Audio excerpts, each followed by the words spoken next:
అఖిల భారత డ్వాక్రా బజార్ ప్రారంభించిన మంత్రి కొండపల్లి శ్రీనివాస్. మహిళలు మరింత ఉన్నత స్థితికి చేరాలన్నదే ప్రభుత్వ లక్ష్యమని రాష్ట్ర మంత్రి కొండపల్లి శ్రీనివాస్ స్పష్టం చేశారు. అఖిల భారత డ్వాక్రా బజార్ సరస్ ఎగ్జిబిషన్ను జిల్లా కలెక్టర్ రామసుందర్ రెడ్డితో కలిసి మాన్సాస్ గ్రౌండ్లో మంత్రి శ్రీనివాస్ లాంఛనంగా ప్రారంభించారు. ఎగ్జిబిషన్లో ఏర్పాటు చేసిన వివిధ రకాల స్టాల్స్ను ఆసక్తికరంగా తిలకించారు.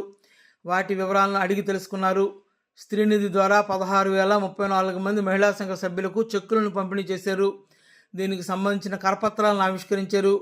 ఈ సందర్భంగా మంత్రి శ్రీనివాస్ మీడియాతో మాట్లాడుతూ డ్వాక్రా సంఘాలను ఏర్పాటు చేసి మహిళల ఆర్థిక ప్రగతికి పునాది వేసింది రాష్ట్ర ముఖ్యమంత్రి చంద్రబాబు నాయుడు అని పేర్కొన్నారు. మహిళలు వ్యాపారవేత్తలుగా, పారిశ్రామికవేత్తలుగా తీర్చిదిద్దేందుకు సీఎం కృషి చేస్తున్నారని చెప్పారు. జీవనోపాధి పెంచడం ద్వారా వారిని ఆర్థికంగా వృద్ధిలోకి తెచ్చేందుకు రాష్ట్ర ప్రభుత్వం ఎన్నో కార్యక్రమాలు అమలు చేస్తుందని పేర్కొన్నారు. మహిళా సంఘాలు తాము తయారు చేసిన ఉత్పత్తులను మార్కెటింగ్ చేసేందుకు ఇలాంటి ఎగ్జిబిషన్లు దోహదపడతాయని అన్నారు. ఎమ్మెల్యే పూసపాటి అదితి విజయలక్ష్మి గజపతిరాజు మాట్లాడుతూ మహిళలు ఆర్థికంగా ఎదిగేందుకు ప్రభుత్వం ఎంతగానో కృషి చేస్తుందని అన్నారు.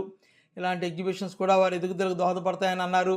వారు తయారు చేసిన ఉత్పత్తులకు ప్రాచుర్యం కల్పించుకునేందుకు ఇటువంటి ప్రదర్శనలు దోహదపడతాయని అన్నారు. వీటిని ప్రతి ఒక్కరూ సద్వినియోగం చేసుకోవాలని కోరారు. ఈ కార్యక్రమంలో Vizianagaram MP Kalisetti Appalanaidu, DCCB chairman Kimidi Nagarjuna, DRD APD Srinivasarao, APD Savitri, NABARD DM Nagarjuna తదితరులు పాల్గొన్నారు. దానికోసం కూడా మేము పనిచేయడం జరుగుతుంది.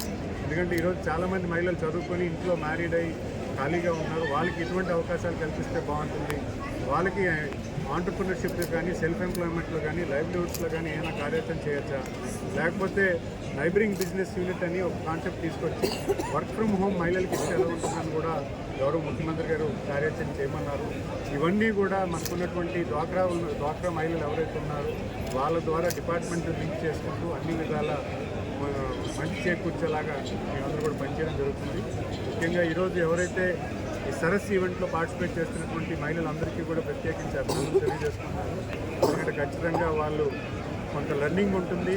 వాళ్ళు తయారు చేసినటువంటి ప్రోడక్ట్స్ని కూడా పబ్లిక్లోకి తీసుకెళ్ళడానికి కూడా ఒక మంచి అవకాశం కిందని భావిస్తూ